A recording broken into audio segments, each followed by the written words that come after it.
என்ன சொல்கிறது, பெத்த பையனுக்கு 27 வயசு ஆகுது. ஜாதகம்னு ஏதாவது விட்டுருந்தாவாது அவன் சந்தோஷப்படுவான். எதுவும் இன்னும் உள்ளல்ல, மன வருத்தத்தில் தான் இருப்பான். ரீல்ஸ் பண்ணுறேன், உங்ககிட்ட எதுவும் பேசலை, ரீல்ஸ் பண்ணுறேன். 27 வயசு ஆகுது. இப்போ ஜாதகம் விட்டாவே என்ன 10 வருஷம் அவன் பொண்ணு தரதுக்கு. 32 வயசில் நான் கல்யாணம் பண்ணிட்டு நான் என்ன பண்ணுறது? ரீல்ஸ் பண்ணுறேன்னு டைம் பார்க்காதீங்க. நான் ரீல்ஸுக்கோசரம் பேசிகிட்டு இருக்கேன், எனக்கோசரம் நான் ஒன்றும் பேசலை. 90s கிட்ஸோட சாபக்கேடா என்னன்னு தெரியல இதெல்லாம். ஏன் நான் இங்கே பாருங்கப்பா, நான் உங்ககிட்ட பேசலப்பா, நான் இங்கே பேசிகிட்டு இருக்கேன்ப்பா.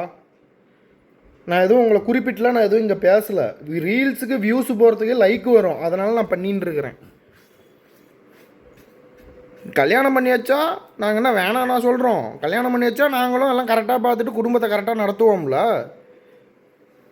திரும்ப திரும்ப சொல்கிறேன், நான் அது மாதிரி ரீல்ஸ் பண்ணிகிட்டு இருக்கேன்ப்பா. நான் உங்ககிட்ட எதுவும் பேசலப்பா, நீங்கள் கொஞ்சம் தள்ளி போங்க, இங்கே பார்க்காதீங்க. நேரத்துக்கு நான்லாம் குழந்த பெற்று உங்களை தாத்தா ஆக்கியிருப்பேன். கடைசி வரைக்கும் வாய்ப்பே கிடைக்காது போல. நான் மனுஷயானிலாம் உங்களை இல்லை, ரீல்ஸ் பண்ணிகிட்டு இருக்கேன், நான் உங்ககிட்ட பேசலை. அவ்வளோதான், நம்மளை முடிச்சு விட்டீங்க போங்க. அவ்வளோதான், முடிஞ்சு போச்சு. 80s வாழ்க்கையும் முடிஞ்சு போச்சு, 90s வாழ்க்கையும் முடிஞ்சு போச்சு. 2K குஞ்சனுங்கெல்லாம் குட்டியோட சுற்றுதுங்க, குட்டியோட சுற்றுதுங்க.